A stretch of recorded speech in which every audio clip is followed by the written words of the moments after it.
ഒരു സ്ഥാനാർത്ഥിക്ക് വോട്ട് ചെയ്യാൻ ഒരാൾ തീരുമാനിച്ചു കഴിഞ്ഞാൽ പിന്നെ എത്ര പണം കൊടുത്താലും ഭീഷണിപ്പെടുത്തിയാലും അവര് മാറ്റി ചെയ്യില്ല. പ്രേമിക്കുന്നവരുടെ കാര്യം അങ്ങനെയാ.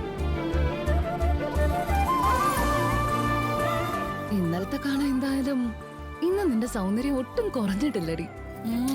എന്ത് സുന്ദരി കുട്ടിയാ.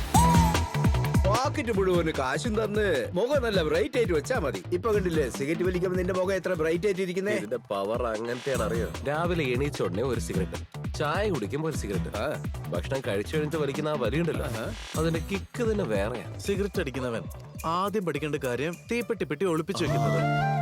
ഈ സിഗരറ്റ് വിടാണ്ട് ഞാൻ ഇനി ഒന്നും തരില്ല, പറഞ്ഞേക്കാം. ശരി, ഞാൻ വിട്ടേക്കാം. ശരിക്കും വിടുമെന്നാണോ? ഉമ്മ തരുന്നത് വിട്ടേക്കാന്ന്. പിന്നെ ആ ചെറുക്കന്റെ ഇപ്പോഴത്തെ സിഗരറ്റ് വലി കണ്ടാലുണ്ടല്ലോ, സിനിമ തുടങ്ങുന്നതിന് മുമ്പ് പരസ്യം കണ്ടിട്ടില്ലേ നീ? 2 വള വിറ്റു, 4 ഏക്കർ സ്ഥലം വിറ്റു എന്നൊക്കെ. അതുപോലെ കോഞ്ഞാട്ടയാവും നിന്റെ ജീവിതം.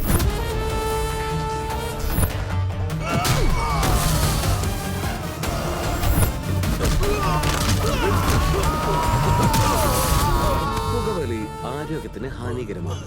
സിഗരറ്റ് വലിക്കുന്ന എന്നെ പോലെ ഒരുത്തന്റെ അടുത്ത് പെരുമാറുമ്പോഴേ അതെല്ലാത്തിനും ഹാനികരമാണ്. നല്ലവനും സത്യസന്ധനുമായ ഒരാള് ജീവിതത്തിൽ ഒരിക്കലും നേരെയാവില്ല. അതുപോലുള്ള ആളുകളെ കൂടെ നിർത്തി നമ്മൾ മുന്നോട്ട് പോകണം. എന്താ കളിക്ക?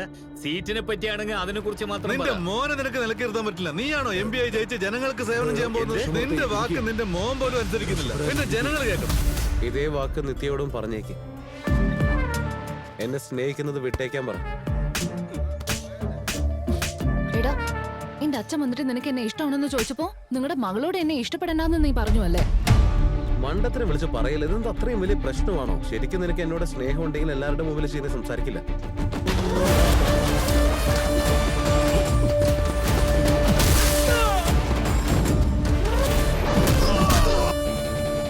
അതവരുടെ പേഴ്സണൽ ലൈഫ്, അവരുടെ ഇഷ്ടം. പക്ഷെ സമൂഹത്തിന്റെ മുമ്പിൽ വരുമ്പോ ആരെന്ത് വേണമെങ്കിലും പറയും.